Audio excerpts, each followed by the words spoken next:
विजय चौहान जब अपने घर आता है तो वो सोनू शर्मा के साथ अपनी वाइफ को लाइव इंटीमेट होते हुए पकड़ लेता है। सोनू शर्मा जो है चमन देवी को चाची बोला करता था और उसी के साथ वो भाग जाता है और इतने शातिर तरीके से काम करती है कि उसका लाश जो है उसके भाई के हाथ से ही दफन करवा देती है और उसे भनक तक नहीं लगता है।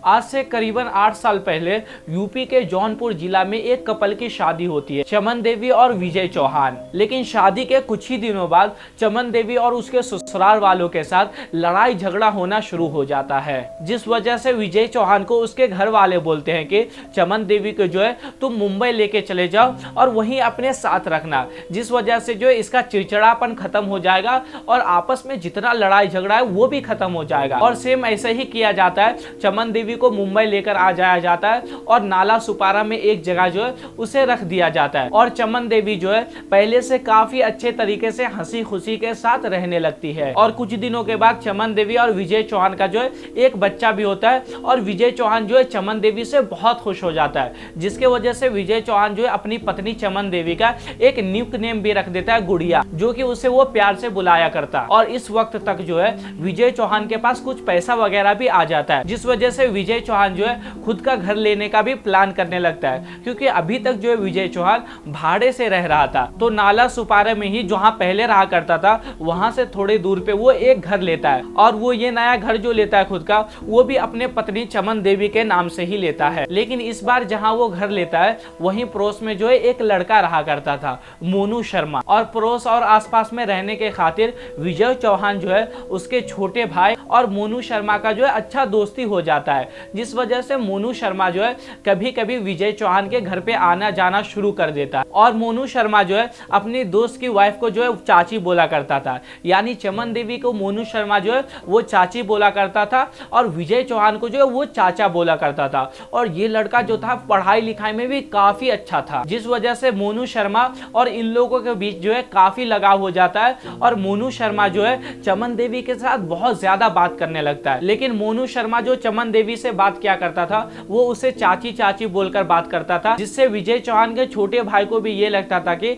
ये चाची समझकर बात कर रहा है और वो भी जो है ये बात को ज्यादा सोचता नहीं और इसे इग्नोर करता है। और शुरुआत में सब कुछ अच्छा चलता है इन लोगों के बीच और मोनू शर्मा जो है अपना हर एक बात विजय चौहान के छोटे भाई दीपक चौहान को बताया करता था। इसी बीच उसने दीपक चौहान को ये भी बताया था कि उसके पास कोई गर्लफ्रेंड नहीं है और उसे एक गर्लफ्रेंड चाहिए। और उसके कुछ ही दिनों के बाद जो है सोनू शर्मा का मिश्रा कास्ट के किसी लड़की के साथ जो है चक्कर चलने लगता है, जिसके बाद ये बात जो है लड़की के पिता को पता चल जाता है और लड़की का पिता जो है सोनू शर्मा के घर चले आता है और उसे बहुत चिल्लाने लगता है और साथ ही उसकी फैमिली वालों को ये भी कहता है कि मैं तुम्हारे ऊपर FIR कर दूंगा, जिससे कि तुम्हारी जिंदगी जो है वो खत्म हो जाएगी। तो मोनू शर्मा के घर वाले जो है ये सब सुनकर डर जाते हैं और वो फौरन विजय चौहान के पास पहुंचते हैं। विजय चौहान क्योंकि काफी अच्छा इंसान था, फिर विजय चौहान वो सारा बात सुनता है और वो जाकर उस मिश्रा जी के साथ मिलता है और उसे समझाता है कि ये बच्चा है, इससे गलती हो गई है और दोबारा ये गलती जो है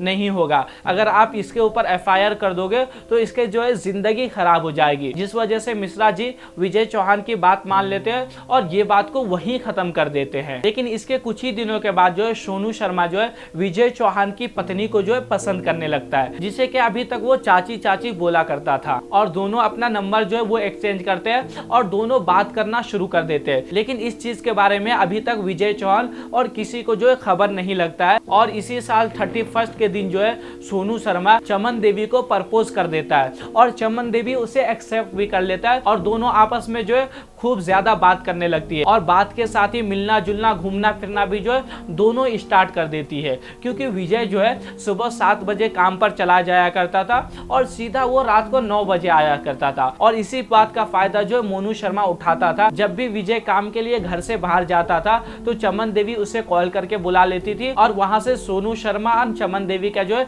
मिलना जुलना शुरू हो जाता था। लेकिन एक दिन कुछ ऐसा होता है कि जैसे ही विजय चौहान अपने घर से जाता है तो विजय चौहान की पत्नी चमन देवी जो है वो सोनू शर्मा को कॉल करती है और अपने घर बुला लेती है और घर बुलाने के बाद जो है दोनों एक साथ में इंटीमेट होने लगते हैं। लेकिन इतने में ही जो है विजय चौहान को कुछ काम याद आ जाता है और वो फिर से अपने घर की तरफ मुड़ जाता है और वो जैसे ही अपने घर पर आता है तो उसे उसकी वाइफ जो है सोनू शर्मा के साथ लाइव इंटीमेट होते हुए दिख जाती है, जिस वजह से विजय चौहान और उसकी पत्नी के साथ में जो है लड़ाई झगड़ा होना शुरू हो जाता है। और कई बार जो है विजय चौहान गुस्से में आकर अपनी पत्नी चमन देवी के ऊपर हाथ भी छोड़ दिया करता था और ये झगड़ा जो है दिन ब दिन ऐसा ही और भी बढ़ता रहता है। और विजय चौहान जो है चमन देवी को सोनू शर्मा से दूर रहने के लिए कहा करता था, जिस वजह से चमन देवी और सोनू शर्मा दोनों मिलकर एक फैसला लेती है कि क्यों ना विजय चौहान को जो है रास्ते से ही खत्म कर दिया जाए, उसके बाद जो है हम कभी भी मिलजुल सकते हैं और साथ रह सकते हैं। तो उसे जो है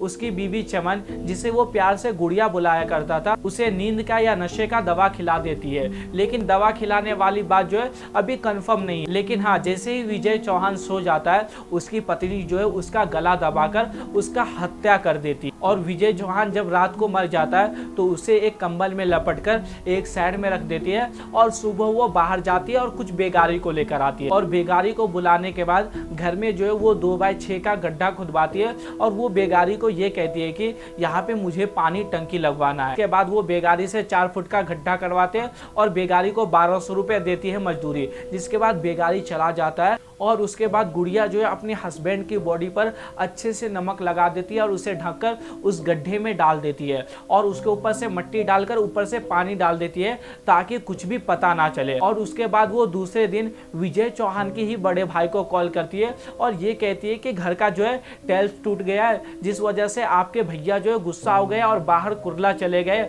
और वो मुझे 1000 रुपये देकर गए, बोले हैं कि भैया को बुला लेना और यहाँ पे जो है टाइल्स लगवा लेना। और फिर अजय चौहान भी वैसे ही करता है, उसके घर चले आता है और वो 1000 रुपये लेकर जाता है, बाहर से टाइल्स वगैरह और जो भी सामान है वो लेकर आता है और वहां पे टाइल्स लगा देता है। टाइल्स लगाने के बाद 4 घमेला या 6 घमेला जो है मिट्टी बच जाता है, उसे भी वो अपने हाथों से बाहर फेंक देता है ताकि उसकी भाभी को जो है वो काम ना करना पड़े, क्योंकि उसको ये बात पता था कि उसका भैया जो है वो अभी घर पे नहीं है। और ये सारा चीज काम खत्म करने के बाद चमन देवी जो है उसे अच्छे से घर पे बैठाकर खाना भी खिलाती है। उसके बाद खाना खाकर जो है अजय चौहान घर से चले जाते हैं। लेकिन जैसे ही 3-4 दिन होता है उसके बाद भी जो है विजय चौहान का कुछ भी पता नहीं लगता है और उसका एक भाई जो है अखिलेश चौहान वो बहुत परेशान होता है, क्योंकि उसे जो है एक जगह कहीं पे घर लेना था जिसका बात के उसके बड़े भाई विजय चौहान ने ही किया। लेकिन अभी जब वो विजय चौहान को कॉल लगाता है तो विजय चौहान के पास कॉल ही नहीं लगता है और अखिलेश चौहान को जो है प्रॉपर्टी वाले परेशान करने लगते हैं। उसके बाद अखिलेश चौहान जो है गुस्से में अपने भाभी के पास आता है और उसे चिल्लाता है कि भैया जो है इतने दिन से गायब है और तुम्हें कुछ भी नहीं पता। और साथ ही अखिलेश चौहान जो है अपने छोटे भाई दीपक चौहान को ये बोलता है कि तुम जो है भाभी के साथ ही सो जाओ, क्योंकि भाभी जो है अकेली ही है और उसके साथ छोटा बच्चा भी है और अकेली घर में औरत का रहना अच्छी बात नहीं है, जिस वजह से दीपक चौहान जो है वहीं पे रात को आराम करने लगता है। लेकिन जैसे ही रात होता है तो दीपक चौहान को एक सपना आता है जिसमें कि उसका भाई विजय चौहान कहता है कि भाई तुम क्यों मेरे ऊपर सोए हुए हो, मुझे जो है दर्द हो रहा है। जिसके बाद दीपक चौहान जो है नींद से उठ जाता है और वो सारी रात जो है बेचैन रहता है लेकिन सोता नहीं है। उसके बाद वो सुबह जाकर ये सारा बात अखिलेश चौहान को बताता है और अखिलेश चौहान और दीपक चौहान जैसे ही सुबह घर आता है तो उसे एक चीज दिखाई देता है कि घर पे जो है लॉक लगा हुआ है और उसकी भाभी जो है घर से गायब है। फिर अखिलेश चौहान को जो है यहीं से कुछ गड़बड़ लगने लगता है और जैसे ही वो घर का लॉक तोड़कर दरवाजे के अंदर एंट्री करता है तो उसे जो है कुछ टाइल्स घर का अलग दिखाई देता है, जिस वजह से जो है